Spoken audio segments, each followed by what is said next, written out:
Ma'am મારે પ્રેગ્નન્સીનો 9મો મહિનો ચાલી રહ્યો છે અને મને એસિડિટીની બહુ તકલીફ થાય છે. પેટમાં બળતરા થાય છે, ખાટા ઓડકાર આવે છે અને મને દવા લેવી તો ગમતી નથી. તો એના સિવાય શું કાંઈ બીજો ઉપચાર કરી શકાય ખરો? પ્રેગ્નન્સીમાં એસિડિટી થવી બહુ જ કોમન છે, કારણ કે પ્રેગ્નન્સી દરમિયાન એક તો પાચન શક્તિ નબળી પડી જાય છે અને સાથે સાથે જેમ જેમ બાળકનો વિકાસ થાય છે, એનું વજન વધે છે, એટલે ગર્ભાશયનું પૂરું પ્રેશર જઠર ઉપર આવે છે અને હોર્મોન ચેન્જ થવાના કારણે એ વાલ પણ ઢીલા થઈ જાય છે, એટલે પેટનો એસિડ ઉપરની તરફ પડે છે અને એના કારણે તમને જે સિમ્ટમ દેખાય છે એ સિમ્ટમ દેખાય છે.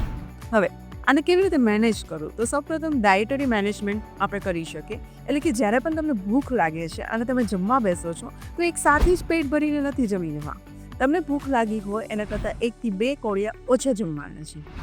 બીજા નંબરમાં કે તમારે દર 2-2 કલાકના અંતરે થોડું થોડું જમવાનું રાખવાનું છે અને ચાવીને જમવાનું રાખવાનું છે. સેકન્ડ નંબરમાં કે એસિડિટી ટ્રિગર કરે એવા એસિડિક ફૂડ અવોઇડ કરવાના છે, જેમ કે ટમેટા છે, ખાટા ફ્રૂટ્સ છે, ચા, કોફી, ચોકલેટ્સ અને સાથે સાથે તીખી, તળેલી, આથાવાળી વસ્તુઓ પણ અવોઇડ કરવાની રહેશે. નંબર 3 કે આલ્ટરનેટિવ ફૂડનો તમારે સમાવેશ કરવાનો રહેશે, એટલે કે મગ, ઓટ્સ, લીલા શાકભાજી, સફરજન, કેળા, નારિયેળ પાણી, આ બધાનો તમે સમાવેશ કરી શકો. અને લાઇફસ્ટાઇલ મેનેજમેન્ટ, એટલે કે જ્યારે પણ તમે જમવા બેસો છો ત્યારે માઇન્ડફુલ ઇટિંગ કરવાનું છે, એટલે કે ટીવી, મોબાઈલ, ન્યૂઝપેપર આનાથી દૂર રહીને એકદમ શાંતિથી જમવાનું છે. જમ્યા પછી તરત સૂઈ નથી જમવા.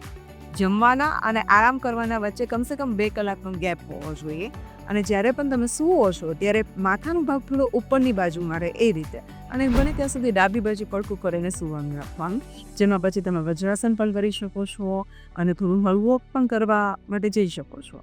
અને સ્ટ્રેસ ફ્રી રહેવાનું, લૂઝ કપડાં પહેરવાના, આ બધું જ કરો છો છતાં પણ તમને રાહત નથી મળતી, તો હું એક સિમ્પલ સેફ એન્ટાસિડ લખી રાખું છું, જેને તમારે સવાર સાંજ જમો એના અડધા કલાક પહેલાં લઈ લેવાની છે.